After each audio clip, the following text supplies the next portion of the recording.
नमस्कार. जुन्नर टाइम्समध्ये आपलं सर्वांचं सहर्ष स्वागत. मी आळेफाटा या ठिकाणी आलेलो आहे. माझ्यासोबत बसलेले आहेत ते हांडे, माणिकराव हांडे देशमुख असं यांचं नाव आहे. त्यांच्या धर्मपत्नी आहेत कांता हांडे. आणि हे जे आहे हे हांडे देशमुख हायटेक स्कूल आणि ज्युनियर कॉलेज आळेफाटा या ठिकाणी. काही अडचणी आहेत, काही समस्या आहेत किंवा एक व्यवस्थेविरुद्धचा लढा आहे हे हांडे कुटुंबीय अनेक वर्षापासून देत आहेत. तर तोच नक्की लढा काय आहे आणि त्याच्यावर खरोखर अन्याय झालेला आहे का हेच जाणून घेण्यासाठी आपण आळेफाटा या ठिकाणी त्यांच्या कॉलेजमध्ये आलेलो आहोत. सर्वप्रथम नमस्कार सर. नमस्कार, मी हांडे देशमुख सर. आम्ही विशाल जुन्नर सहकारी पतसंस्था आळेफाटा या शाखेतून प्रत्येकी म्हणजे मी आणि माझ्या पत्नीनं प्रत्येकी 60 लाख रुपये कर्ज जानेवारी 2015 मध्ये घेतलेलं आहे. परंतु ही जी सहकारातलं कर्ज ही जवळपास मला सावकारकी वाटायला लागली, आडमाप वाटायला लागलं आणि आमची आर्थिक पिळवणूक व्हायला लागली. एवढं व्याजदर प्रचंड होतं. आम्हाला ते कर्ज घेताना ठीक आहे आम्ही घेतलं, आमच्या गरजेपोटी घेतलेलं आहे. आम्ही घेतलं नाही असं नाही, आम्ही घेतलेलं आहे कर्ज, आमच्या गरजेपोटी घेतलं. पण आम्हाला ते वेळेत फेडायचं किंवा वेळेच्या अगोदर फेडायचं म्हणून आम्ही 2016 सालापर्यंत ते कर्जाचे व्यवस्थित हप्ते भरले. त्याच्यानंतर आमच्या लक्षात आलं की जवळपास 1.5 लाख रुपये हप्ता येतोय दोघांचा मिळून. मग आम्ही असा विचार केला की आपण राष्ट्रीयकृत बँकेचं कमी व्याजदराचं 7-8% त्यावेळेला मिळत होतो आणि किंवा इतर पतपेढ्या 12-13% देत होत्या, त्यांच्याकडून कर्ज घेऊ आणि यांचं कर्ज एक रकमी भेटून टाकू. त्याच्यासाठी मी प्रयत्न करायला सुरुवात केले. तात्कालीन जे शाखा प्रमुख आहेत आळेफाट्याचे रामकुराडे त्यांच्याकडे गेलो, त्यांच्याकडे अर्ज दिला की आमची जी एक्सेस तारण घेतलेली आहे, वास्तविक पाहता 1,20,00,000 कर्जासाठी जास्तीत जास्त 1,80,00,000 ते 2 कोटीचं तारण घ्यायला पाहिजे होतं. त्यांनी आमच्याकडून 5.5 कोटीचं तारण घेतलं, सगळ्याच प्रॉपर्ट्या गुंतवून टाकल्या. मग मी त्या कुराड्यांकडे विनंती केली की आमची दोघांपैकी मिसेसच्या नावावर असलेली फक्त 45 लाखाची प्रॉपर्टी रिलीज करा, आम्ही ती विकतो आणि तुमचं कर्ज एक रकमी भरतो.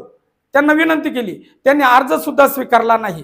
त्याच्यानंतर 3-4 वेळा गेलो, त्यांनी अर्ज स्वीकारायला नकारच दिला. मग पतसंस्थांचे तालुका लेवलला जे प्रमुख असतात, सहाय्यक निबंधक सहकारी संस्था जुन्नर, त्यावेळेला मेसराम मॅडम होत्या, त्यांच्याकडे गेलो. त्यांना आमची व्यथा मांडली. त्यांना सांगितलं ही पतसंस्था आम्हाला सहकार्य करत नाही. त्यांनी लगेच पत्र दिलं की यांचं म्हणणं योग्य वाटतंय, तुम्ही यांना सहकार्याची भावना ठेवावी आणि तसे प्रयत्न करा. ते पत्र आणून मी पतपिढीला दिलं.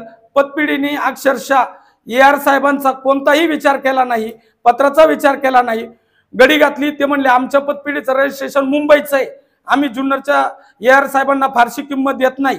मी तो विषय सोडून दिला. त्याच्यानंतर पुढच्या महिन्यात याची डायरेक्टर बॉडीची पत्र आहे ना, पत्र पण आहे माझ्याकडं. याच्यात स्पष्टपणे लिहिलेलं आहे, सहाय्यक निबंधक साहेब हे बघा किती साली 22/11/2017 आम्ही त्यांच्याकडे अर्ज केला होता. त्यांनी त्याच्यात सगळं उत्तर पण दिलेलं आहे. इथं स्पष्टपणे श्री देशमुख यांच्या अर्जावर सहानुभूतीपूर्वक विचार करून उचित कारवाई करावी इतकं स्पष्ट दिलेलं होतं. परंतु पतपिढीने आम्हाला कोणतं सहकार्य नाही केलं. त्यांच्या डायरेक्टर बॉडीची मीटिंग होती इथं डी फार्मसी कॉलेजमध्ये आळ्याला. तिथं कार्यकारी मंडळाच्या मासिक मीटिंगमध्ये मी, माझी पत्नी आम्ही दोघंही गेलो आणि त्यांना हात जोडून विनंती केली की हप्ता खूप मोठा होतोय, आम्ही 2 वर्ष तुमचं कर्ज भरलंय, प्लीज आम्हाला फक्त 45 लाखाची प्रॉपर्टी रिलीज करा, आम्ही तुमचं सगळं कर्ज एक रकमी भरणार आहे. तिथं विनंती केल्यानंतर ते म्हणले आम्हाला असं नाही करता येत. मग म्हणलं याच्यातून मार्ग सांगा.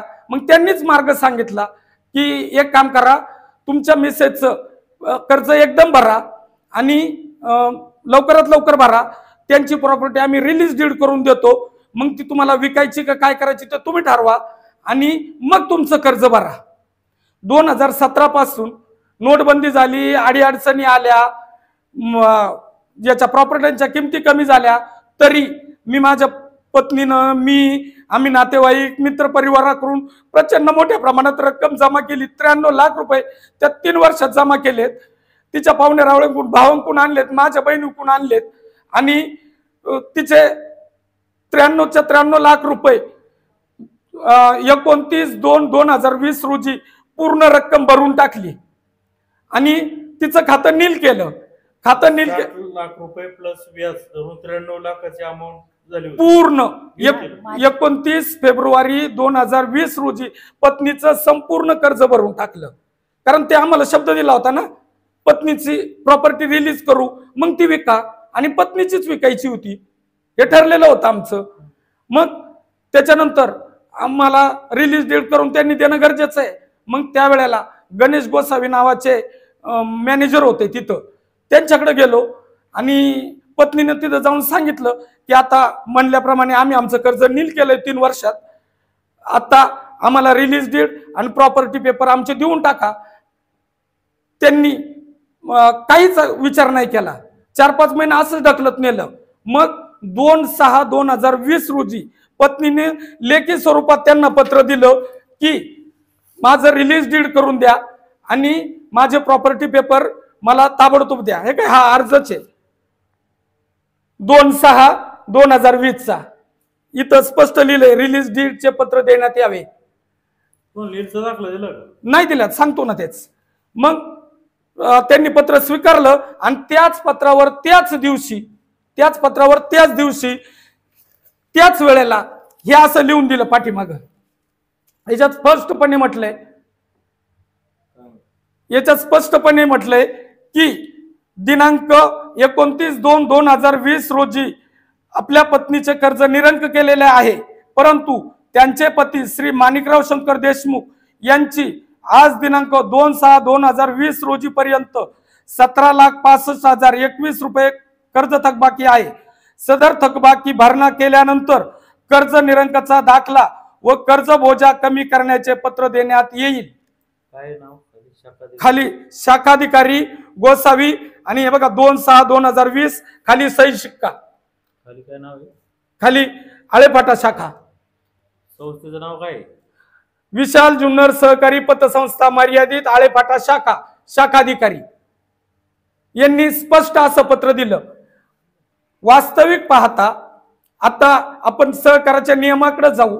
वास्तविक पाहता सहकार कायद्यानुसार कर्ज निरंक झाल्यावर 30 दिवसात रिलीज डीड आणि प्रॉपर्टीचे ओरिजिनल पेपर हे पतसंस्थेने स्वतः सगळं करून क्लायंटला आणून द्यायचे असतात. आपण स्वतः मागणी नाही केली तरी आणून द्यायचे असतात 30 दिवसात. आणि हा सहकाराचा कायदा आहे, स्वतः म्हणजे वरिष्ठांनी मला सांगितलेला आहे. मग तुम्ही त्यांचे पती आहेत ना? हा. मग दुसरा भाग, मी समजा ठीक आहे माझं कर्ज थकबाकी होतं, पण माझं कर्ज थकबाकी कधी आहे? 2016 पासून आहे.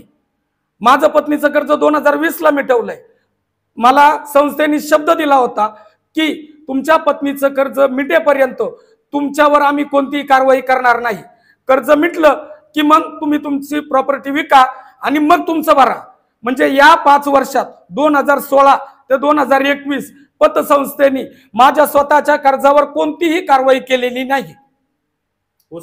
वसुलीची कोणतीही कार्यवाही केलेली नाहीये. 2021 नंतर त्यांनी मला 101 ची नोटीस वगैरे, तो तिथून नंतरचा पुढचा प्रकार आहे करोनाच्या काळात. आता ठीक आहे. आता एक भाग असा आहे की अगोदर तुम्हाला तोंडी आश्वासन दिलं असेल, तुमचं ठीक आहे आम्ही जे प्रॉपर्टीचं डीड आहे किंवा काय कागदपत्र रिलीज करतो ते तुम्ही विका आणि कर्ज हे करा. आणि नंतर परत तुम्हाला ह्या कागदपत्रानुसार असं दिसतंय की तुम्हाला परत अडकवलं, पुन्हा अडकवलं. पतीचं म्हणजे तुमचं कर्ज थकबाकी आहे सगळं भरा मग करतो, ठीक आहे. आणि मग आता तुमचं म्हणणं आहे की ही जबाबदारी याची बँकेची आहे, पतपेढीची आहे. त्या समजा तारण घेतलेले कागदपत्र ताबडतोब रिटर्न करायची. 30 दिवसात दिलीच पाहिजे सर, जर कर्ज भरलं. पण जर त्याचं असं म्हणणं आहे का त्या ज्या कांताबाई यांचे तुम्ही पती आहेत, माणिकराव म्हणजे तुम्ही पती आहेत, त्यामुळं तुमचं बी एकमेकाचे हित संबंध असेल म्हणूनच त्यांनी थांबवलं असेल ना? सर प्रश्न असा आहे की मी माझ्या पत्नीचा सहकर्जदार नाही, मी माझ्या पत्नीच्या कर्जाला जामीनदार नाही. आर्थिक व्यवहाराचा किंवा कर्ज घेताना तिचं प्रकरण स्वतंत्र आहे. माझे जामीनदार माझे जामीनदार वेगळे आहेत, तिचे जामीनदार वेगळे आहेत, आमच्या प्रॉपर्ट्या वेगळ्या वेगळ्या आहेत. आणि आम्ही नात्यानं जरी पती पत्नी असलो तरी आर्थिक दृष्ट्या किंवा पतपेढीच्या दृष्टीने आम्ही स्वतंत्र कर्जदार आहोत. प्रॉपर्टी अलग अलग आहे, हो, एकत्र सातबारा नाही. तुमचा?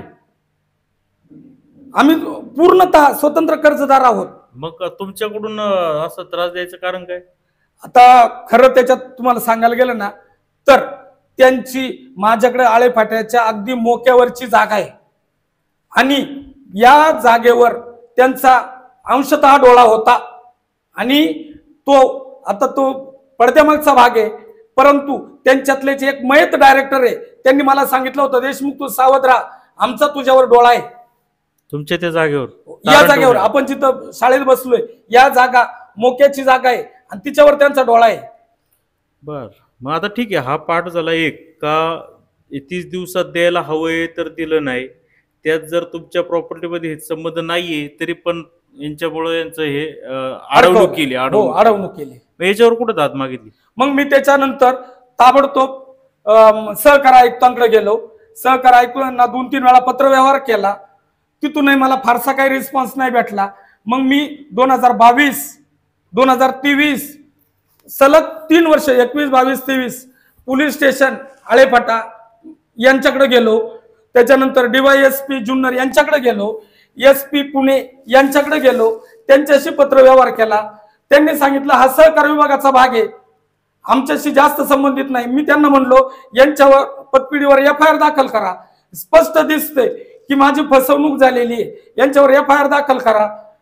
त्यांनी त्याची कोणतीही काळजी घेतली नाही. म्हणजे तुमचं म्हणणं आहे कर्ज सगळं भरलंय तरी बी कागदपत्र देईना, तारण खाली करेना, त्यामुळे तुमची फसवणूक म्हणजे तुमचं आडून राहिले म्हणून त्याच्या गुन्हा दाखल करा असं म्हणणं होतं माझं.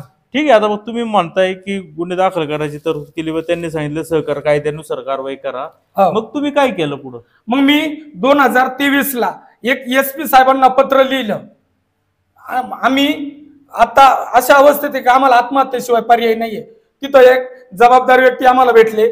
त्यांनी सांगितलं सर तुम्ही आत्ताच्या आत्ता सहकार आयुक्तांच्या ऑफिसला जा आणि तिथं त्यांना हे पत्र द्या, ते याच्यावर जास्त काळजी घेतील. मी आणि पत्नी आम्ही दोघंही सहकार आयुक्त कार्यालयात गेलो. तिथं पत्र दिलं. तिथं अपर निबंधक वाडेकर साहेब होते, सोबले साहेब होते, चाळकराव साहेब होते. त्यांच्या समोर आम्ही ते पत्र ठेवलं आणि आमची दुःखाची एवढी अनावर होती की विलाज नव्हता. आम्ही आमची खरी ट्रॅजेडी त्यांच्या समोर मांडली.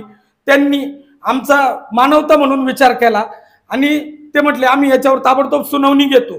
त्यांनी लगेच मला विचारलं पतपिढीचे जबाबदार कोण आहेत. मी त्यांना नावं सांगितली, फोन नंबर सांगितले.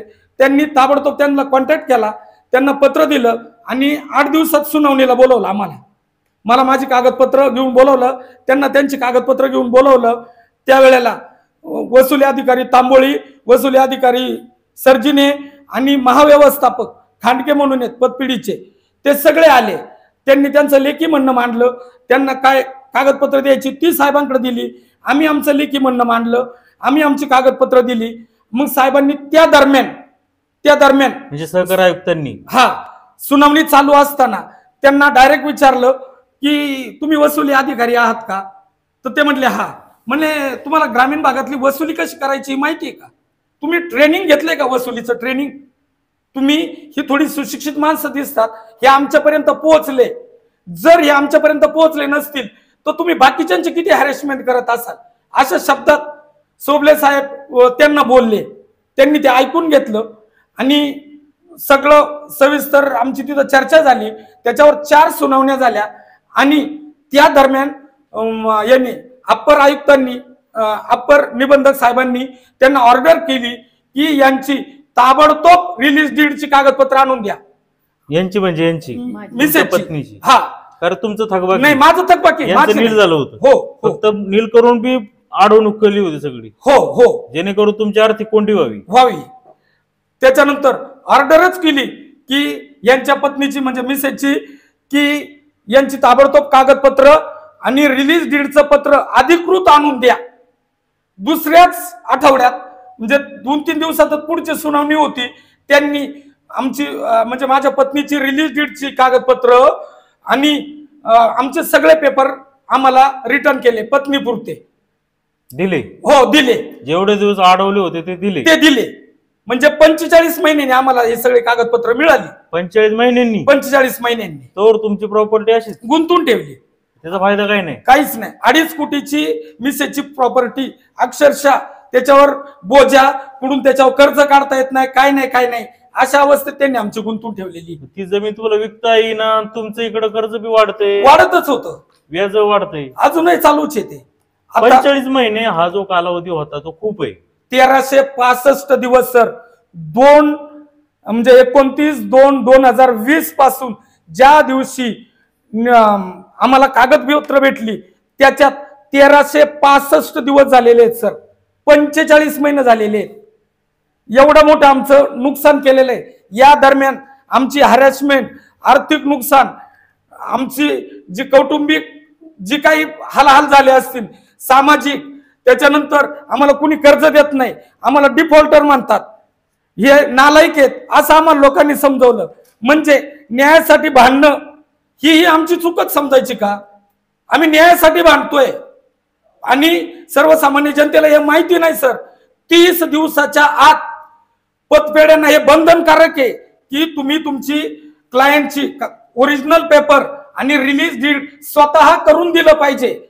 जर क्लायंटनी नाही मागितलं तरी तुम्ही त्यांच्या घरी नेऊन दिलं पाहिजे. जबाबदारी ही पतसंस्थांची जबाबदारी आहे.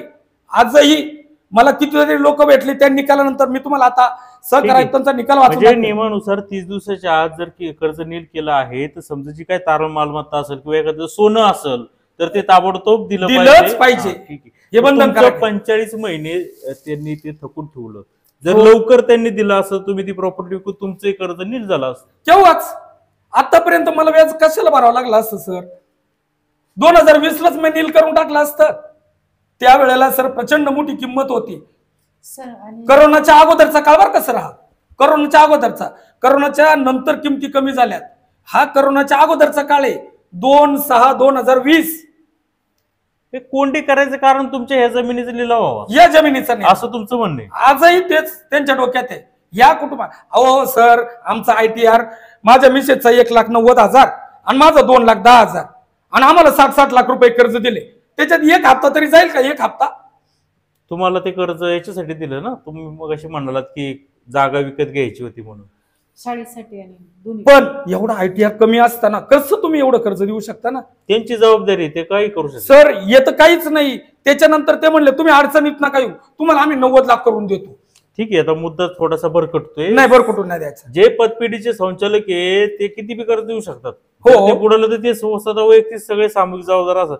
ठीक आहे, आता पाठ झाला एक का तुमचं म्हणणं जे आहे की सहकार आयुक्तांनी त्याची सुनावणी घेतली. अपर निबंधक त्याचे अधिकार आहे त्यांना सुनावणी घ्यायची. त्यांनी सांगितलं का हे तुम्हाला किती दिवसात?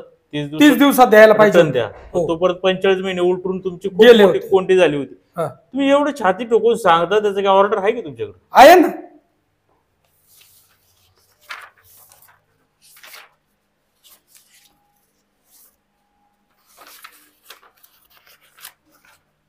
किती 4 सुनावण्या घेतल्या होत्या का? हो 4 सुनावण्या झाल्या. हजर राहायचे का ते प्रतिनिधी? हा हजर राहत होते. हे काय हा सहकार आयुक्तांचा निकाल आहे. सहकार आयुक्त व निबंधक सहकारी संस्था महाराष्ट्र राज्य पुणे कार्यालय. वेळ मिळण्याबाबत म्हणजे देशमुख कांता माणिकराव त्या हा त्यांचंच कर्जाचं आहे सगळं याच्यात. ऐका ना, मला लेखी म्हणणे सादर केले आहे.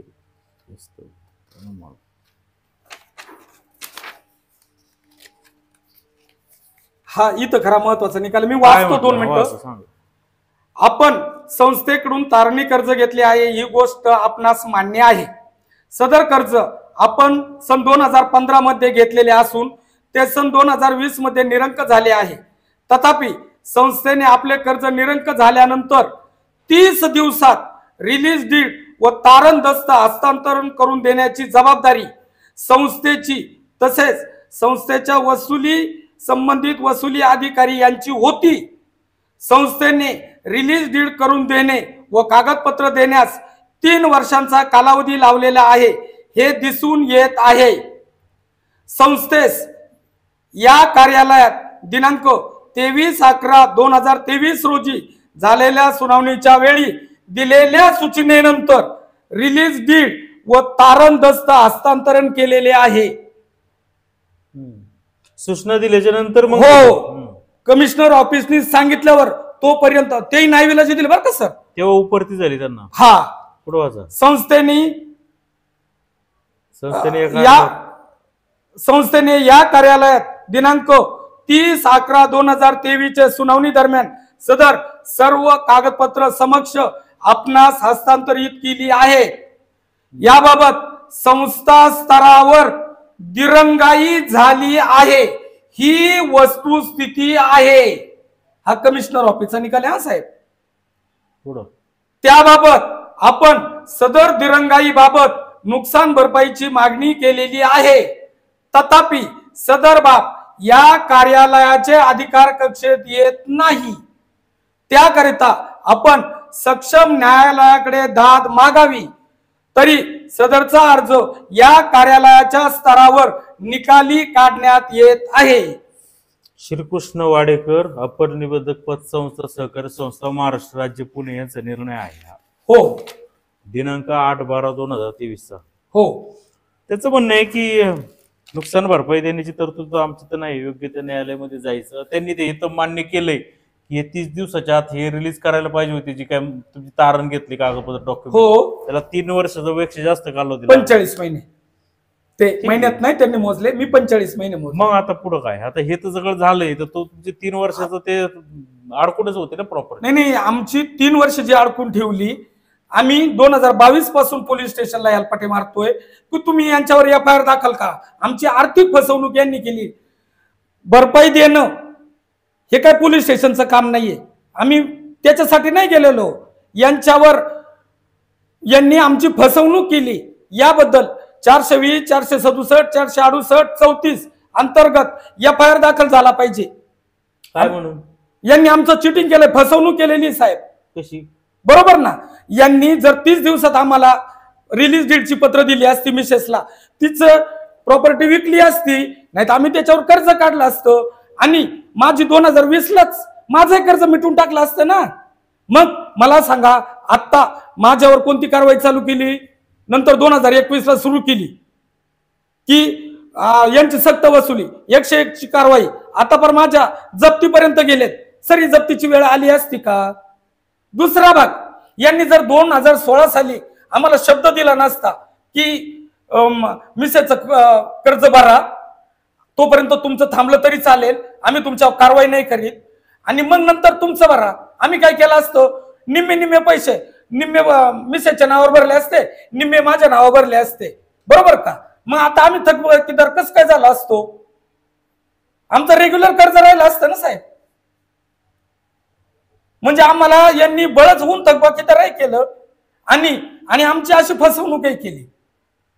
जागेच्या हव्यासापोटी जागेच्या हव्यासापोटी हा सगळा प्रकार. तुम्ही नादर व्हावा आणि जमीन लिहिलं. अहो, काय दिसतं, आम्ही माझं नाही, साधी भोळी माणसं आहे. तुमचं म्हणणं, माझं स्वतःच म्हणणं ते. आणि आज ते दुर्दैवानं ते डायरेक्टर आज हयात नाहीयेत, माझे मित्र होते, परंतु त्यांनी हे सगळं म्हणजे मला सांगितलेलं आहे. किती ही जमीन? ही 2.5 एकर आहे. अगदी मोक्याच्या ठिकाणी. मोक्याच्या ठिकाणी जागा आहे. काय बाजार आहे? आता इथं 15-20 लाख रुपये गुंठ्यानी चालू आहे. 15-20 लाख रुपये गुंठा? हो. किती झाली प्रॉपर्टीची? मग आम्ही त्यावेळेला 5-6 कोटीपेक्षा जास्त होत. हो, पण हे शाळेसाठी ना, हे सगळं याच्यावर शाळा आहे. व्यवस्थित बांधली शाळा 2012ला बांधली, तेव्हापासून शाळा आहे. आणि शाळेच्या जागावर दिसत असताना त्यांनी कर्ज दिलेले. मग आता त्यांना ही इमारती सकट जागा जशी काही लिलाव काढून ताब्यात घ्यायची होती, म्हणून त्यासाठी तुम्हाला हे यांनी रिलीज केलं नाही, अडकून ठेवलं, जेणेकरून तुम्ही तुमचे हप्ते भरू नये आणि तुमचं व्याज वाढत राहील. हो. आता हे सहकार आयुक्तांनी जो निर्णय दिलेला आहे अपर निबंधक यांनी, आता तुमचं 60 लाख रुपये कर्ज घेतलं होतं आणि ते नंतर काहीतरी 17 लाख रुपये फक्त त्यावेळी येणं होतं. आता किती झालं? आता 1 कोटीच्या पुढे गेले. मग तुम्ही भरलंच नाही? नाही, भरलंच नाही. कुठून भरायचं? भरूच शकत नाही. जोपर्यंत माझ्या मिसेसची भरपाई देत नाहीत ना तोपर्यंत आमच्याकडे भरायला काही नाहीच आहे ना. अहो सर, आता कोर्टात जायचं म्हटलं भरपाईसाठी तर त्याला 3 लाखाची स्टॅम्प ड्युटी लागती. आम्ही पोरांकडून निग्लिजिबल फी घेतो. या परिसरातली सगळ्यात कमी फी माझी. इथं पहिलीच्या फी 15-15, 20-20 हजार आहे. माझी पहिली आपलं 5वीची फी 10,000 आहे सर. विना अनुदानित आहे का? विना अनुदानित आहे. हे कायसाठी केलं मग तुम्ही? आमचं ध्येयच वेगळं आहे. आम्ही अतिशय गरीब कुटुंबातून आलेलो आहे. नळवण्यात तुम्ही जर पाहिलं ना तर माझ्या घरी आजही लाईट नाही, एवढी वाईट अवस्था आहे.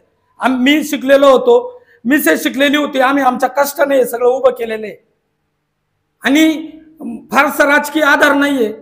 त्याच्यामुळं यांना दाबून दडपून करता येईल ही त्यांची भावना होती. त्याच्यातून त्यांनी हा प्रकार केलेला आहे. आजही तेच करतायत. तुम्ही त्या संस्थेचे संचालक आहेत, त्यांना भेटले का बाबा? सहकार आयुक्त म्हणजे अप्पर निबंधक म्हणतात का तुम्ही 3 वर्षापेक्षा जास्त केल्यामुळे हा निकाल त्यांना काय म्हणले? त्यानंतर निकाल 5 दिवसात त्यांना पोहोचलाय. तुमची त्याची गाठभेट झाली का? अहो वर्षभर ते माझ्याकडे हेलपाटेच मारतायत. कोण? ते पतपिढीचे ते शाखा प्रमुख, आणखीन 1-2 डायरेक्टर आहेत. कशासाठी? मिसेसला कोर्टात जायला नका सांगू आणि तुम्ही तुमचं कर्ज भरून टाका. 3 वर्ष आमचं जे तुम्ही ते तुम्ही सोडून द्या. ते तुम्ही सोडून द्या. अक्कल खाती आम्हाला सोडून द्या. तुमची कुंडी झाली ते काय झालं तो अक्कल खाती भाग सोडून द्या. आमच्याकडे पैसे मागू नका आणि तक्रारही करू नका. तक्रारही करू नका. जर तक्रार करायला गेलं तर ते मोठमोठाले डायरेक्टर आहेत, ते जे अधिकारी याच्यात गुंतलेत ना ते इतरांकरवी मला निरोप पाठवतात. पतपिढी लय मोठाल्या लोकांची आहे. देशमुख तू सावध राहा, तुला कुठे अडचणीत आणतील. आणि खोटं बोलतात सर. आता काय सांगितलं आपल्याला, याचं रिलीज डेटचं पत्र साहेबांनी कधी दिलं? रिलीज डेटचं पत्र आपल्याला सर्वात महत्वाचं तो तर सगळ्यात मोठा खेळ आहे सर. 2018ला त्यांनी आम्हाला एक पत्र दिलं. कोणतं माहितीये का? पत्र तलाट्याला दिलं खंदरमाळवाडीच्या 2018ला बरं का. आणि त्याच्यात तलाट्याला काय पत्र दिलं की यांच्या प्रॉपर्टीवरचा बोजा उतरवा असं पत्र तलाट्याला दिलं. आम्ही मागत काय होतो? Release deed. Sir, release deed करण्याचा अधिकार सब रजिस्ट्रार ऑफिसला आहे आणि यांनी पत्र कोणाला दिलं? तलाट्याला. तलाट्याला गहाणखत रिलीज डीड करायचा अधिकार आहे का? यांनी पत्र त्यांना दिलं. म्हणजे किती चालाकी गेली बघा. तुम्ही ऑनलाईन आम्ही तेव्हा नाही तलाट्यांना काय हो, त्यांना पत्र दिलं. आता तलाट्यांना तो अधिकारच नाहीये. त्यांनी त्याच्यावरचा बोजा उतरवला. पण खंदरमाळच्या जमिनीचा हो, पण जी आपण प्रॉपर्टी गहाणखत ठेवतो सब रजिस्टर ऑफिस मध्ये त्याच्यावर सर्च रिपोर्ट काढला की त्याच्यात स्पष्ट येतो विशाल जुन्नर सहकारी पतसंस्था यांचे 60 लाख रुपये कर्ज. मला सांगा, असं असताना त्याच्यावर मला कोण कर्ज देणार आहे? आजही पोलीस स्टेशनला तेच पटवतात. म्हणजे फक्त तलाट्याला ऑर्डर किंवा हे बोजा कमी करायचं पत्र दिलं. पत्र देऊन काय भागत नाही. ते तुम्ही जर हे केलं असं सब रजिस्टरला जर त्याची त्यांनी कळवायचं असतं तर तुम्ही त्या सब रजिस्टरला सांगायचं की आता हे प्रकरण निकाली निघले किंवा बाद झाले. हो, असं न होता हे तलाट्याला परस्पर हे करतात असं तुमचं. हो, नाही त्यांनी फसवण्यासाठी केलं. आणि मला सांगा, जर त्यांनी 2018ला रिलीज केली टाकलं बरोबर, तलाट्याने तो बोजा काढून टाकला, परंतु इकडे रजिस्टर ऑफिसला तो तसंच राहिला. मग त्यांनी जर 2018ला मला पत्र दिलं होतं ना, मग याच्या कमिशनर साहेबांपुढं हे रिलीज डीड करण्याबाबत पत्र 2023ला काय दिलं त्यांनी मला? ते म्हणले ना आम्हाला तुम्हाला रिलीज डीड दिलं होतं. मग 2023ला काय दिलं? बर, मग हे अशा पद्धतीचं म्हणजे नवीन सर, ही सर्वसामान्याची लय मोठी लोकांना असं वाटतं म्हणजे एक आता म्हणजे माहिती अशी 1 मिनिट आहे याच्यामध्ये असं दिसतंय का फक्त जर तुम्ही जर एखाद्या कर्जाचं जर सब रजिस्टर डीड केला असेल हो तर नुसतं तलाट्याला पत्र देऊन बोजा कमी होत नाही, काही उपयोग नाहीये त्याचा. फक्त 7 बारा पण इकडं ते डीड कॅन्सल करावं लागतं. डीड स्वतः जाऊन कॅन्सल करावं लागतं. त्याला रिलीज डीड म्हणतात. त्याला रिलीज डीड म्हणतात किंवा रिकन्व्हिन्स डीड म्हणतात त्याला. मग असं जर झालं नाही, काही कर्जदारांना असे झोपेत राहिले, मग त्याचा काय तोटा होऊ शकतो भविष्यात? ज्या वेळेला ते त्याच्यावर कर्ज काढायला जातील एखाद्या नॅशनलाइज बँकेचं किंवा इतर पतसंस्थांचं किंवा त्यांना ती जमीन विकायची असेल त्यावेळेला ते सर्च रिपोर्ट काढावा लागतो. त्याच्यात ते स्पष्टपणे येतं की याच्यावर हा एवढ्या एवढा या पतसंस्थेचा बँकेचा बोजा आहे. बापरे. हा फार मोठा म्हणजे पतसंस्थांनी ना ही इतर आमची फार मोठी फसवणूक आहे. आणि हेच आता ते पोलीस स्टेशनला पटवतात, FIR दाखल नका करू. आणि आम्ही 2018लाच हे पत्र दिलं होतं. एवढंच नाही तर त्यांचे चेअरमन मागच्या वेळेला 2 वर्षापूर्वी पोलीस स्टेशनला म्हटले की यांना आम्ही 2018लाच हे पत्र दिले. किती मोठी फसवणूक आहे साहेब ही. ते पत्र कुणाला द्यायला पाहिजे? ते याला सब रजिस्टरला द्यायला हे पाहिजे काय ना. स्पष्ट लिहिलंय की नाही? दुय्यम निबंधक साहेब नारायणगाव तालुका जुन्नर. त्यांनी दुय्यम निवेदन दिल्यानंतर हे तलाट्याला कळवायला हवं होतं. हा बरं. 2018ला ठीक आहे. आता तुमचं म्हणणं आहे की यांनी 3 वर्ष म्हणजे तुमचे 45 महिने 45 असतील पण मग याच्यात 3 वर्ष दिले हो लिहिले. का तुमचं जे आहे या ताईंचं सगळं तारण मालमत्ता यांच्याकडेच गाण ठेवली हो. जेणेकरून ते विकता येऊ नये आणि आर्थिक कोंडी होईल हो. आणि कर्जाचा बोजा वाढून तुम्हाला जमीन लिलाव करायची वेळ येईल हो. असं त्याचं हेतू आहे, असं तुमचा आरोप आहे. हो हो बरोबर आहे. हे खरं आहे हो असं तुमचं म्हणणं आहे. अगदी खरं आहे. मग आता तुम्ही पोलीस स्टेशन मध्ये सतत जाताय हो. की याच्यावर गुन्हा दाखल करा म्हणून, कारण हो. यांनी रिलीज केलं नाही 30 दिवसात, हो तर पोलिसांनी कोणत्या आधारे गुन्हा दाखल करायचा? सर ही आर्थिक फसवणूक आहे. मी 2022 सालापासून जातोय. यांनी माझी पूर्णतः फसवणूक केलेली, आर्थिक फसवणूक केलेली. पोलीस स्टेशन एक आर्थिक गुन्हे अन्वेषण विभाग आहे. त्यांनी त्याची चौकशी केली पाहिजे. त्याच्यात पहिला FIR दाखल करून घेतला पाहिजे. मी म्हणतो, मी तोंडी म्हणल, माझी कागदपत्र पाहिली पाहिजेत.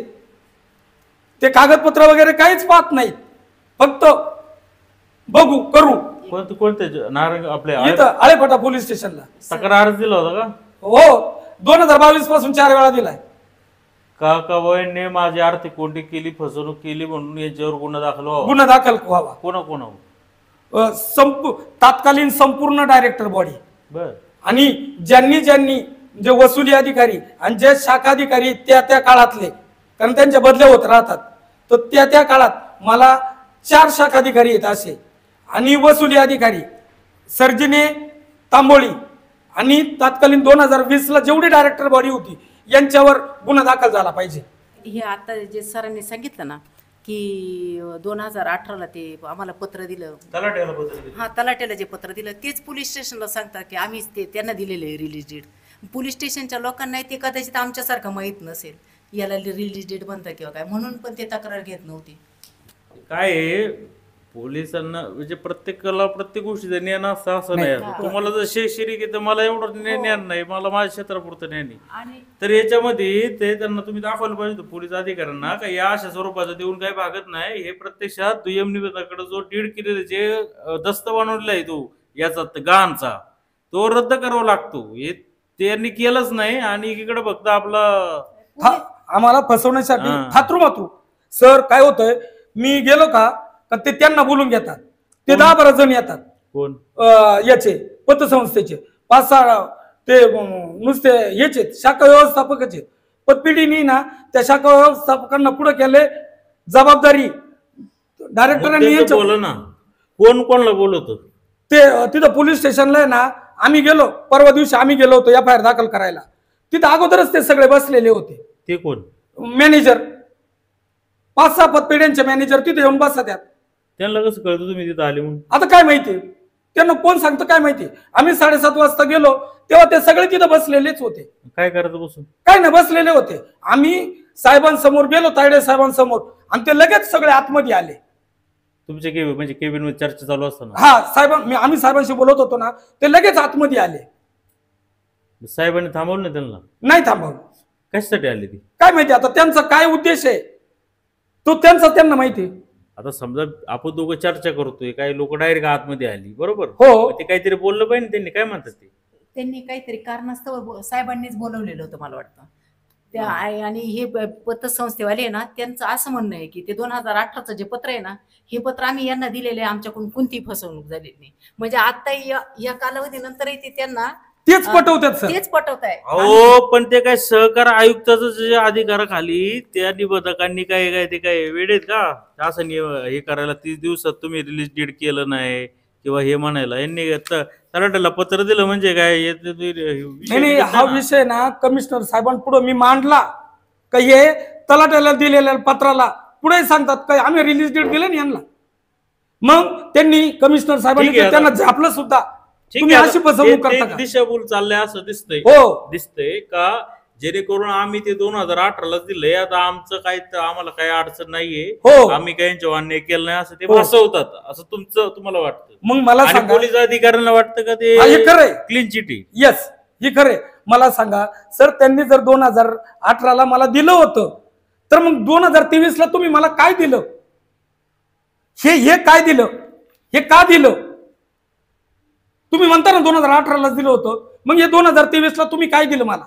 ठीक आहे आता तो ठीक आहे त्यांचं काय आहे झाकाझाकी किंवा काय म्हणू शकतो आपण त्याला ते एक मिनिटं बाजूला राहू दे. ऐका हो हो 2018ला जर ते बोजा कमी करायचं पत्र दिले तर मग तुम्ही तशी ती जमीन विकू शकत होता. बोजा, अहो बोजाचं काहीच नाही सर. तुम्ही ज्या वेळेला खरेदी खताला जात आम्ही गेलो होतो, मी 2020ला कर्ज नील केल्यानंतर एकाच खरेदी खताला गेलो सुद्धा होतो. तिथं ते साहेब लगेच असं टाईप करून ऑनलाईन त्याचं सर्च काढतात, त्याच्यात लगेच आलं विशाल जुन्नर सहकारी पतसंस्था यांचे 60 लाख रुपये कर्ज. आले निघून. हो, जा म्हणे तुम्ही घरी, तुम्ही शहाणे दिसता, कर्ज घेतला पतपिढीचं. आणि त्यांचं आणलंय का नील सर्टिफिकेट आणलंय का? यांना म्हणायला आलो, ते म्हणले नाही आम्ही नाही तर सर नील सर्टिफिकेट देऊ शकत. ज्याला तुम्ही विकणार तो म्हणणार हे चोरच माणूस आहे. ठरवलं चोर सर, मला ठरवलं चोर. त्या समोरच्या माणसाने संगमनेरची पार्टी होती, कॅन्सल झालं. कॅन्सल झाला व्यवहार. 10 लाख रुपये आम्हाला इसार दिला होता, आम्हाला तो इसार त्यांचा पाठीमागे द्यावा लागला. म्हणजे ही या जगात सगळ्यात मोठी फसवणूक आहे सर. आणि हे सर्वसामान्याला कोणालाच नाही माहिती. ठीक आहे, मी कमिशनर पर्यंत जाऊ शकलो सर, सर्वसामान्य 10-20 हजाराला जाईल का सर? काही लोक अक्षरशः रडतात. हे प्रकरण झाल्यावर माझ्याकडं 100 फोन आले असतील. सर तुम्ही आम्हाला खरं सांगा, 30 दिवसात रिलीजचं असतंय का? आमचे 10-10, 15-15 वर्ष झाले. आता पोलीस म्हणतात की आम्ही गुन्हा दाखल करणार नाही. हो ठीक आहे, मग आता काय करायचं? नाही, मग मी ज्या दिवशी 15 तारखेला आमचा आत्मदानाचा इशारा होता, कोणत्या? आत्ताच्या परवाच्या 15 तारखेला तुम्ही काय करणार होतो? पतपिढीत जाऊन विषारी औषध पेणं नाही तर पिटून घेणे, आमच्या समोर पर्याय नव्हता. विशाल जुन्नरच्या आळेपाट्यात. हा, आळेपाटा शाखेत आम्ही 1 एप्रिलला विशाल जुन्नर पतसंस्थेमध्ये आत्मदहन करणारे असा इशारा दिला होता. कलेक्टर, सहकार आयुक्त, SP, DYSP, तहसीलदार या सर्वांना कळवलेलं होतं. आणि आम्ही ज्या वेळेला PI साहेबांना कळवायला गेलो इथं आळेपाट्याला, त्यांनी आम्हाला सांगितलं की सर तुम्ही शिक्षक माणसं दिसतात, सुशिक्षित दिसतात, असं काही करू नका. तुम्ही असं करणे हा कायद्यानं गुन्हा आहे. तुम्हाला 3 महिन्याची अटक होईल, 2,500 रुपये दंड होईल, तुमच्यावर 126 काय असं कलम सांगितलं ते लागू होईल. तुम्ही असं करू नका. आम्ही त्यांचं ऐकलं साहेब की नाही आपल्याला कायदा मोडायचा नाही, आपण शिक्षक माणसं आहे, आम्ही कायद्याच्या विरुद्ध जाऊ इच्छित नाही. मग काय केलं 15 तारखेला? मग 15 तारखेला आदल्या दिवशी याचे पोलीस स्टेशनची माणसं आली आमच्याकडं, गायकवाड म्हणून ते गुन्हे अन्वेषण शाखेचे ते आले. त्यांनी आमच्याशी चर्चा केली. ते थोडेसे समजून सांगितलं तुम्ही असं नका करू, तुम्ही शिक्षक मंडळी, तुमच्यावर अनेक विद्यार्थ्यांची जबाबदारी आहे, संस्था आहे तुमची, परावृत्त करायचा. आणि आम्ही आश्वासन काय दिलं? आम्हाला आश्वासन एवढंच दिलं की मी साहेबांशी बोलतो म्हणे, तायडे साहेबांशी, आणि तुम्हाला संध्याकाळी बोलवतो, आम्ही त्यांच्यावर FIR दाखल करू. हो दाखल करू, पण ते वकिलाच्या याच्याच नसेल. आणि त्या दरम्यान त्यांनी मला सांगितलं तुमच्या वकिलांना बोलवा. गायकवाड म्हणले. हा, गायकवाड म्हणले येताना वकिलांना घेऊन या. बर. मग मी माझ्या वकिलांना फोन केला. ते म्हणले सर मी पुण्याला आहे आणि पोलीस स्टेशनला आम्हाला यायची काही गरज नाहीये, FIR दाखल करण्यासाठी आम्ही येणं अजिबात अपेक्षित नाहीये. वकील कशाला पाहिजे? काय माहितीये ते म्हणले तुम्हाला काही समजत नाहीये. 156 चं कायदा म्हणजे समजून त्यांना जी सांगायचंय ते व्याख्या तुमच्या पचनी पडत नाही किंवा तुम्हाला समजत नाही, म्हणजे वकील तरी ऐकलं आणि तुम्हाला सल्ला देईल का असं म्हणजे डाव काय आहे याचं तुम्हाला सांग का, 156 कलमाखाली बरं ठीक आहे, मग तुम्ही गेलेत का? आम्हाला कोर्टात जायला लावायचं ऐका ना. आणि कोर्टाला चौकशी, म्हणजे अजून 5-7 वर्ष वाढायची. मुद्द्यानी बोलू. हो मग तुम्ही वकील तर तुम्हाला भेटले नाहीत, नाही तुम्ही भेटले. स्वतः गेले का तिथं? गेलो, मग काय झालं? मग त्यांच्याशी चर्चा केली पुन्हा कुणाशी? तायडे साहेबांशी. बर. ते म्हणले ठीक आहे सर. त्या दिवशी आम्ही संध्याकाळी गेलो होतो, पण दिवसभराचं तुम्हाला सांगतो, पतसंस्थेच्या समोर जवळजवळ पतसंस्थेला छावणीचं स्वरूप आणलं होतं. 15 तारखेला 15 तारखेला 5-7 पोलीस, 2-3 मॅडम, पोलीस मॅडम पार असे पायरी पायरीवर उभे केले होते. आज जाणाऱ्या प्रत्येक क्लायंटला चौकशी करूनच आज सोडत होते. म्हणजे आम्ही एवढे मोठे गुन्हेगार आहोत असंच त्याचा अर्थ झाला ना. तुम्ही तिथे येऊन काही अनुचित प्रकार करू नये म्हणून केला असेल ना ते. मला सांगा सर, यासाठी जनतेचाच पैसा आहे ना, कोर्टात जाण्याला या अशा गोष्टींना खर्च ठीक जनतेच्याच पैशातून आहे ना. मग ठीक आहे, तुमचं म्हणणं आहे का तिथं पोलीस बंदोबस्त लावला होता जेणेकरून तुम्ही तिथे जाऊन काही जाऊ नये. चुकीचं करू नये. हा. ठीक आहे, आता मग पोलीस स्टेशनला गेलात तुम्ही, वकील तर नाहीये, तायडे सरांशी तुम्ही कॉन्टॅक्ट केला, काय झालं मग? मग तायडे सरांनी मॅडमला सांगितलं की मॅडम तुम्ही एक थोडंसं लिहून आणा, मी काय करावं हे अपेक्षित आहे. लिहायला सांगितलं.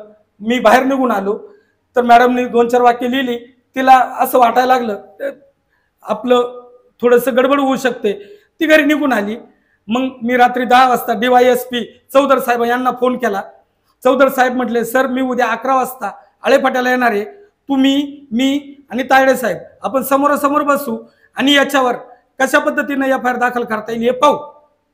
काल 11 वाजता मग मी हे का अर्ज तयार केला आणि काल 12-1 वाजता चौधर साहेबांना फोन केला, DYSPंना. चौधर साहेब म्हटले मी चौकशी कामी रांजणगावला आहे. 15 तारखेचाच विषय सांग. नाही 16 तारखेचा मग काल. त्या दिवशी परावृत्त केलं तुम्ही. हा, आणि आम्ही झालो सर. तुम्हाला असं ऐकलं आम्ही. वाटलं की करतील अधिकारी करा. हा, आम्ही त्यांच्यावर विश्वास ठेवलेला आहे, अजूनही ठेवलाय. रांजणगावला आहे, मी येऊन नंतर पाहतो म्हटलं. हा, नंतर मी काल दुपारी त्यांना पुन्हा फोन केला. ते म्हणले मी रांजणगावला आहे, तुम्ही काही करू नका, तुम्ही शांत बसा, मी उद्या येतो. म्हणजे आज अजून काही त्यांचा फोन आलेला नाहीये आणि आमची अपेक्षा एवढीच आहे का यांच्यावर आमचा फसवणुकीचा गुन्हा दाखल व्हावा. काय ते दिसते नाही होणार म्हणून. आता नाही विलाज आहे, नाही केला तर आता आम्हाला पुढच्या मार्गाने जावंच लागणार आहे. कुठल्या मार्गाने? SP जाऊ. नाही SP आम्हाला सहकार्य करतीलच आणि नाही केलं तर पुढं जे त्यांच्या वरिष्ठ असतील त्यांच्याकडे जाऊ. आणि तेही नाही केलं सर तर आमचा गुन्हा नाही घेतला ना तर आता पतसंस्थेच्या समोर जाण्याच्या ऐवजी आम्ही पोलीस स्टेशन समोरच जाऊ. आता हे जे 3 वर्ष जे तुमचं जे अडकून ठेवली तुमचे गहाण प्रॉपर्टी जे अडकून ठेवली, किती रुपयाचं नुकसान झालं? सर तसंच सगळा जर हिशोब केला आमच्या संस्थेचं नाही, सगळं व्यावहारिक हिशोब- सांगा तुम्ही. व्यावहारिक काय द्या. कमीत कमी 4-4.5 कोटीचं नुकसान झालेलं आहे. पूर्ण आमचं आर्थिक कारणच लॉक केलं. सर अहो आम्हाला नवीन नवीन अभ्यासक्रम काढायचे, सगळं वाढवायचंय, आमची आर्थिकच कोंडी करून ठेवली ना. मला सांगा त्या वेळेला जर ती जमीन विकली असती, यांचं कर्ज भरून आमच्याकडे रक्कम शिल्लक राहिली असती, आम्ही वाढीतोयच ना. आता नाही, आता ते रिलीज डीड झालंय ना तुमचं. झालं? हो, कुठं झालं? नारंगावला दोघं होते का सामने? आमची काही गरज नसते सर, त्यांनी त्यांनी करून आणून दिलं. दिलं का? हो, दिलं. आता याच्यातली म्हटलंय दिले म्हणून. ठीक आहे. करून आणून दिलं. मग आता 23 ला दिले, म्हणजे 20/11/2023 ला रिलीज दिलेलं आहे तुम्हाला. आता काय तेव्हा विकून मग तुमचं जरा कर्ज आहे ते नील करा की. मग मी काय ठरवलं, कर्ज नील करणं हा एक भाग आहे सर. त्यांनी आमचं काहीतरी तर केलं पाहिजे ना याच्यावर. ते त्यांच्या डोक्यात काय विषय माहितीये का, की माझे पैसे भरून घ्यायचे आणि यांना असंच वाऱ्यावर सोडून द्यायचं. नाही, मी काय म्हणतो, तुमची मागणी योग्य आहे. या पतसंस्थेने तशी पाहिली तर ही आर्थिक फसवणूकच म्हणावं लागेल. हो, कारण की जर 30 दिवसात जर द्यायचे, 3 वर्ष तुमची जर प्रॉपर्टी अडकून ठेवली विनाकारण, बरोबर आहे. तर मग हे त्यांनी फसवणूक केली असं दिसते. हो. पण आता ते एकीकडे विषय राहिला तुमचा त्या वादाचा, पोलीस फसवणुकीचा. पण दुसरीकडे तुमचं जो 60 लाखाचं कर्ज असं झालं ना, एवढं भरपूर वाढलंय. कितीतरी 1 कोटीच्या वर मी गेलं त्यांना ना. डायरेक्ट मग सांगितलं, ते तुम्ही काही ना काही करून जर भरलं तर ते कर्ज वाढायचं तर कमी तर होईल ना. नाही, मला सांगा, जर त्यावेळेला आमचं म्हणजे तुम्हाला अजूनही आमचं नुकसानच करायचंय का? आता काय करणार काय आता? मग माझी भरपाई देऊन टाका ना, मिसेसची भरपाई द्या. तुम्हाला काय हे बघा, हा. हे जे आहे भरपाईचा विषय काय आहे, त्यांनी काय सांगितलं योग्य ते न्यायालयामध्ये तुम्ही भरपाई घ्या, बरोबर आहे? हो बरोबर. तर मग तुम्ही एकीकडे मग कोर्टामध्ये जाऊन यांच्यावर फसवणुकीचा गुन्हा का नाही दाखल करत, किंवा फसवणुकीची जी झाली तुमची जे नुकसान आतापर्यंत 3 वर्ष ते तुमची प्रॉपर्टी रखडून ठेवल्याबद्दल हो. त्याची भरपाई तुम्ही तिकडून योग्य त्या कोर्टामध्ये का मागत नाही? तुम्ही आता हट्ट असा करताय की मग मला भरपाई द्या, किंवा नाही तर मग मी कर्ज भरणार नाही, आणि एकीकडे मग ते कर्ज वाढत चाललं, तुमचा लिलाव होणार. एक लक्षात घ्या सर, की कर्ज भरणे हा वेगळा विषय. कर्ज मला कधीही भरावंच लागणार आहे, मी ते नाकारत नाही. माझ्यावरचं कर्ज मी नाकारत नाही, मी ते भरायला तयारही आहे, ते भरावं लागणार आहे. पण त्यांच्या डोक्यात काय आहे की मॅडमला अडकून ठेवलं की हे कोर्टात जाऊ शकत नाहीत, कोर्टात 10-20 वर्ष लागणार आहे.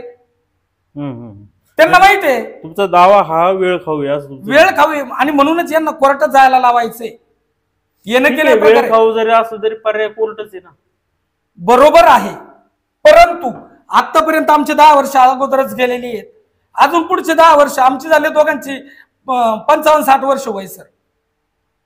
कवर हे दावे म्हणजे आम्ही पोरांना शिकवायचं सोडून द्यायचं आणि यांच्या दाव्यांबांगच पळायचं का? म्हणजे फसवणूक आहे आपलीच आणि दावे आपणच करायचे, वेळ आपणच घालवायचा, वेळ आपणच घालवायचा. माझ्या दृष्टीनं ही शिक्षण संस्था महत्वाची सर. पालक आमच्यावर विश्वास टाकून त्या मुलांना इथं टाकतायत, त्यांना घडवलं पाहिजे. दरवर्षी तालुक्यात पहिला दुसरा आणतो सर आम्ही. हे महत्वाचं आहे का यांच्या मागे पळायचं महत्वाचं आहे? त्यांचा उद्देश एवढाच आहे की हे सर्वसामान्य आहेत, यांना अडकून टाकायचं. अहो सर, त्यांच्याकडे वकिलांची टीम आहे. काय आता ठेवीदाराचा पैसा आहे, प्रॉपर्टी, मोठे संस्था आहे, आता ते त्यात चूक काय? वकिला ठेवणं म्हणजे चूक काय? नाही नाही नाही सर, मी प्रामाणिकपणे सांगतो, माझं कर्ज मागणं त्यांची चूक नाही, मी भरलंच पाहिजे. पण कुठून भरायचं तुमचं म्हणणे? माझं तर काय म्हणणं आहे, म्हणजे व्यवहारिक मी सांगतो, हो हो, तुमच्यावर जो अन्याय झालेला आहे तो कोणाला बी रक्त सळसळणार आहे, राग येणार आहे. हो बरोबर. तर ते सगळं असताना आता तुम्ही जे आता तुमचं मॅडमचं कर्ज काय नील झालेलं आहे, आता ते कर्ज तुम्ही ते प्रॉपर्टी विकू शकता. हो, ते थोडंफार विकून ते कर्ज तर भरा ना. मग तुमचं आता 1.25 कोटी झाले, अजून काही वर्षांनी 2 कोटी जाईल. सर तुमचं जे स्वप्न पाहिले याच त्याच्या पाठीमागचं म्हणजे तुम्हाला सविस्तर सांगतो की ती जी प्रॉपर्टी आहे ना, ती आहे माळरान, जी आम्हाला विकायची होती ती. आणि 2020ला कोरोना आलेला नव्हता, त्याच्या अगोदर त्या प्रॉपर्टीची प्रचंड मोठी किंमत येत होती. आज तिथं तिकांडी गवत आहे सर, कुणी 40-45 लाखाला त्याला विचारित नाहीये. आणि जमिनी काय अशा कधी कुणी नाही घेत. त्यावेळेला एक मेडिकल कॉलेज होतं तिथं, ते 7-8 एकर आहे, आणि मेडिकल कॉलेजसाठी मागितली होती. शेती म्हणून त्याचे 40 लाख नाही झाले. तो त्या पतपेढीची चूक नाही. तुमच्या जर तुमचे डिव्हॅल्युएशन झाले तुमच्या प्रॉपर्टीचं, ते पतपेढीची चूक नाहीये. कशी नाही? त्यांनी जर वेळेत आम्ही कर्ज मिटवलं त्यावेळेला दिलं असतं तर आमचा फायदा तुमचा लढा हा जो आहे फसवणुकीचा गुन्हा दाखल करायचा हा चालूच ठेवला पाहिजे तुम्ही. हो बरोबर, त्याच्यापासून परावृत्त तुम्ही व्हा असं आम्ही म्हणत नाही. बरोबर आहे. पण तुम्ही एकीकडे तुमचं हे जे म्हणजे आता हा माझा तुम्हाला बोलायचा रोल नाही, पण मी तुमचं जे खतखत किंवा तो संताप आहे किंवा तुम्ही मगाशी जरा बोलताना रडायसारखं आवाज येत होता सर, विलाज नाहीये. आणि एकदम म्हणजे आम्हाला आमच्या मूळ हेतूपासून डायव्हर्ट करायचा प्रयत्न चालू आहे. आमचा मूळ हेतू शिक्षण संस्था आहे आणि आम्हाला गुंतून ठेवायचं, अडकवायची म्हणजे जग मारून करतील. आणि त्यांना माहितीये एकदा सरांचं कर्ज भरलं का हे आपोआप गाळ होतील. मग आपण कसंही बी दाबून दडपून कोर्टाच्या तारखा वाढवता येतात. 15-20 वर्षांनी आता येतो पुढं. ते ठीक आहे. आता काय गुन्हा तर काय नोंद करतील असं तर दिसत नाहीये. भरपूर प्रयत्न केलेत, भरपूर प्रयत्न केलेत तुम्ही. आता आत्मदानाचा इशारा पण दिला होता, हो, तरी काय होत नाही. नाही काय नाही झालं सर. आता 101 ची काय परिस्थिती आहे तुमची वैयक्तिक? आता जवळजवळ म्हणजे त्यांनी DDRने मला कळवलेलंच आहे, डिस्ट्रेस व्हॅल्यू मान्य करून मला कळवलेलं आहे. 69 लाख रुपये जे हे करायचंय, मिसेसच्या नावावरचं घर आहे त्याचा निलाव करायचा आहे. आणि थांबा, कर्ज तर नील झालं यांचं नावाचं घराचं कसं काय लिलाव करतील? एक प्रॉपर्टी माझी त्यांना, माझी एक प्रॉपर्टी त्यांच्यासाठी तारण दिलेली होती. म्हणजे माझ्या नावावरचं जे घर आहे ते सरांसाठी तारण होतं. फक्त गरज आहे ना, फक्त करायचे. हा, घर त्यामुळे तुमच्या घराचा लिलाव होईल. हो हो. बर, बोला अजून मग त्यांनी आता काय काय लिलाव होईल जर 101 ची आता प्रोसेस पूर्ण, आता तुमचं तर म्हणणं सुरू आहे त्यांची, हो दिलाय का निकाल त्यांनी बोजेचा? 101 ची वसुली प्रक्रिया, अधिकारी निकाल दिलाय का? वसुली अधिकाऱ्याचा निकाल झालाय, DDR चं पत्र आले, म्हणजे पुढील काही दिवसात म्हणण्यापेक्षा ते कधी निलाव करू शकतात, कधी डिक्लेअर करू शकतात. आता निलावाची प्रक्रिया सुरू होईल. हो हो. काय काय निलाव होईल? घराचा निलाव होईल, राहत्या घराचा आणि हॉस्टेलचा. पुढे हॉस्टेल ते राहतं घरच, आम्ही आपलं 4-2 मुलं आहेत ना, 10-15 मुलं होती ते आमचं- घराचाच लिलाव होईल. हा घराचाच हॉस्टेल निलाव, एकच आहे. हा एकच आहे. ती किती रुपयाची? त्यांनी त्याची किंमत काढली 69 लाख रुपये, साधारणतः 1.25-1.5 कोटीचा आहे. परंतु त्यांनी त्याची डिस्ट्रेस व्हॅल्यू DDR ने मान्य करून किती स्क्वेअर फुटाचं घर आहे? 3,500 स्क्वेअर फुटाचं आहे. RCC हो RCC, जागेसह हा 3 मजली. त्याची 70 लाखाची व्हॅल्युएशन काढली. हो आणि तुमचं कर्ज झाले 1.25 कोटीच्या वर. हो. मग त्या बँकेचा तोटा झाला. आता ते मी काय करायचं ठरवलं असेल त्यांचे ते ठरवतील. तुम्ही तर म्हणले 5 कोटीच्या वर तारण घेतले. ह्या शाळेची जागा तारण घेतलेली होती. अच्छा, हे पण आहे काय तारण? हो, ही शाळेची जागा तारण घेतली होती मी. ही किती एकर आहे म्हणले ते? 15 3.25 लाख एकर आहे. गुंठे आहे म्हणले नाही का? 3.25 लाख 3.25 एकर जागा ही, पण याला हायकोर्टाने डायरेक्ट स्टे दिलेला आहे. ही जागा घर या जागेचा लिलाव होणारच नाही. होऊच शकत नाही, शाळेची जागा आहे. ज्याच्यासाठी यांचा म्हणजे आता मी नाही असेल. बोलत उद्योग नाही. होता हो, ते सक्सेस होणार नाही नाही होणार. का? शाळेची जागा आहे, इथं विद्यार्थी शिकतायत, अनेक कर्मचाऱ्यांचं भवितव्य याच्याशी जोडलेलं आहे. उलट हायकोर्टात त्यांना विचारलं तुम्ही शाळेची जागा कशी काय घेतली, बरं, हायकोर्टाने स्पष्ट सांगितलं की हे सोडून यांच्या ज्या प्रॉपर्टी असतील तारण त्याचा निलाव करा. अरे बापरे. म्हणजे मग हे तर जर शाळा होती तर मग असं जर नियम आहे का शैक्षणिक जिथं संस्था असेल किंवा काय असेल खाजगी किंवा सरकारी, हो. तर ती जागा तारण घेता येत नाही असं निकाल हो, आहे हो. का? नियम आहे? म्हणजे ते तिथं कोर्टात सांगितलं गेलं. आणि काय झालंय, आम्ही ही जी जागा आहे ना ती कर्ज घेण्यापूर्वीच शाळा जी आहे ना त्यांच्याकडं हे केलेली आहे, म्हणजे 30 वर्षाचा भाडेपट्टा केलेला आहे. मग तुम्ही तर चुना लावला बँकेला. ते अगोदरच आहे. नाही करार का करावाच बँक लागतं. फसली? पतपिढी. तो पतपिढीचा भाग आहे. आपण काय तारण घ्यावं काय घेऊ नये हे त्यांना समजलेलं नाही. आता स्टे दिला हायकोर्टाने, हो. याचा लिलाव करायचा नाही. नाही. ते 70 लाखाचं जे घर आहे हा. 70 हा. लाख रुपयाचं हा ते विकान झालं. हा मग आता मग जे उर्वरित जे समजा 40-50 लाख रुपयाचं नुकसान होते हो. ते कोणाचं झालं? पण समजा आता त्याच्यावर त्यांच्याकडे भरपूर मार्ग असतात. मग ते जामीनदार शोधायला जातात, मग नातेवाईक शोधायला जातात, हा, म्हणजे ते काही ना वसूल काही करू शकतात. करणार. ते वसूल हे बघा सर, तो जनतेचा पैसा आहे आणि तो वसूल झाला पाहिजे. मी माझं डिफॉल्टर आहे, मी हे मान्य करतोय, पण का झालो मी वेळ काढ. डिफॉल्टर आहे हे मी त्यांना सांगितलंय, पण मला तुम्ही डिफॉल्टर केलंय, मी नाही झालो, तुम्ही बळच केलंय. आणि जर मी डिफॉल्टर होतो तर तुम्ही माझ्यावर 2016 ते 2021 काहीच कारवाई का केली नाही? तिथून पुढे का सुरुवात केली? 5 वर्ष तुम्ही का गप बसले? तुमचे व्याज वाढवून दिलं. हा तुमची जबाबदारी नाही भरायचा हप्ता. सर, असं ठीक आहे, तेच पतसंस्थेशी बोलणं झालेलं होतं आमचं की मॅडमचं कर्ज नील होईपर्यंत आम्ही तुमच्यासाठी थांबतो, आणि ते थांबले सर.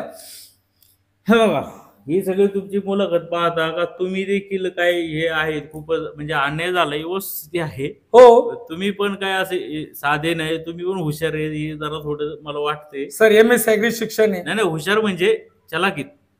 शिक्षण संस्था काढली, 23 वर्ष प्राचार्य होतो. मग आता ठीक आहे, आता ते 70 लाख रुपयाचं तर बघ जामीनदारांच्या याच्यावर बोजा चढल, तुमचा तोटा तुमच्या याच्या तुमच्या जामीनदारांना भरावं लागेल ना ती.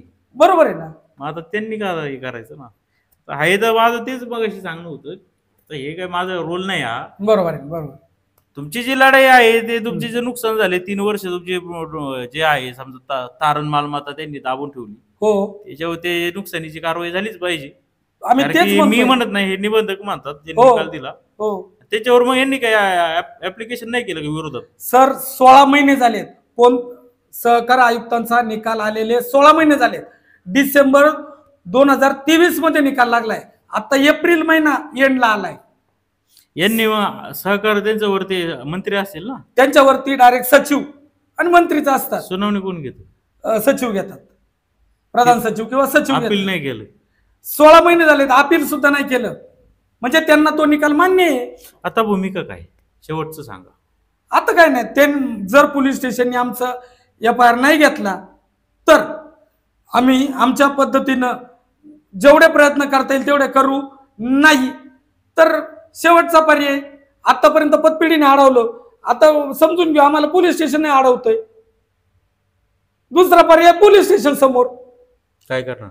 काय नाही सर, आम्हाला जीवन आहे ना लाचार होऊन जगायचं नाहीये. मी तुम्हाला स्पष्ट सांगतो, अगदी मोडेल पण वाकणार नाही. कारण आम्ही खूप गरिबी दिवस काढलेले आहेत. आणि हा जो जनतेवर होणारा अन्याय आहे ना, हे किती फसवतात हे लोकांना माहिती पडेल. सर शेवटी मला पैसे भरावे लागणार आहेत, मला ते मान्यच आहेत आणि मी भरणारच आहे. पण मॅडमचं नुकसान भरपाईचं काय? तिचा पैसा हे चिंचुके आहेत का?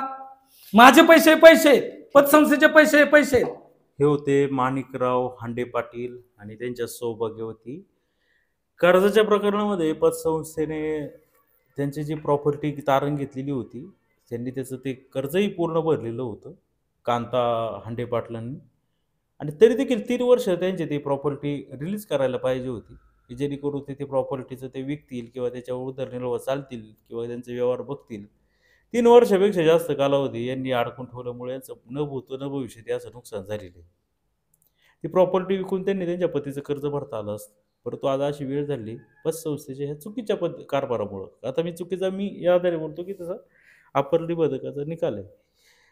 तर याबाबत यांना उचित न्याय मिळाला पाहिजे का कशा पद्धतीची हे संस्था काही आर्थिक कोंडी करण्याचे असे वेगवेगळे मार्ग असे चोखतात किंवा त्याच्या मागे यांचं म्हणणं आहे की काही जागा आहे, एखादा जर अडचणीत आहे तर त्याची जागा जर मोक्याच्या ठिकाणी असेल, किंमत जास्त असेल तर ती लिलाव प्रक्रियेमध्ये ती स्वतः घ्यायची किंवा त्याचं म्हणजे खूपच. आता मी ते काही एवढं थेट बोलत नाही, कारण की विशाल जुन्नर मोठी पतसंस्था आहे. अशा पद्धतीचे अनेक संस्था आहे. जर असं कुठं घडत असेल, यांनी खूप याच्यातून तुम्हाला माहिती पण नवीन मिळाली असेल की कसे सहकारी संस्थेचे नियम आहे आणि कसं सहकारी संस्था अशा पद्धतीने नियम डावलतात आणि समोरच्याला जेरीस आणतात. आणि त्यांनी असं सांगितलेलं आहे की हे फक्त रक्त पितात की काय, असं देखील त्यांनी समस्या मांडलेली आहे. आता या व्यतिरिक्त आता यांची बाईट झाली. आम्ही त्या विशाल जुन्नरचे ज्या अध्यक्ष असतील त्यांचं देखील म्हणणं जाणून घेण्याचा पूर्णपणे ते जुन्नर तालुक्यातलेच आहेत करणार आहोत. ते सुद्धा तुम्ही पहा, प्रयत्न करून त्यांनी दिलं म्हणणं तर ठीक आहे, लावू नाही तर ठीक आहे. पण तुम्हाला यांचं जे म्हणणं आहे ते कसं वाटलं? तुम्हाला योग्य वाटलं का? हे तुम्ही बाईट खाली ही जी व्हिडिओ खाली कमेंट बॉक्स आहे त्याच्यामध्ये म्हणा. आणि तुमचा काय काय अनुभव आहे, तुम्हाला पतसंस्था कोण असाच अनुभव येतो का हे देखील म्हणा. आणि याची चूक यांची आहे का त्यांचं बरोबर आहे, तुम्हाला जे वाटेल ते खाली नक्की कमेंट करा. जुन्नर टाइम्स, आळेफाटा.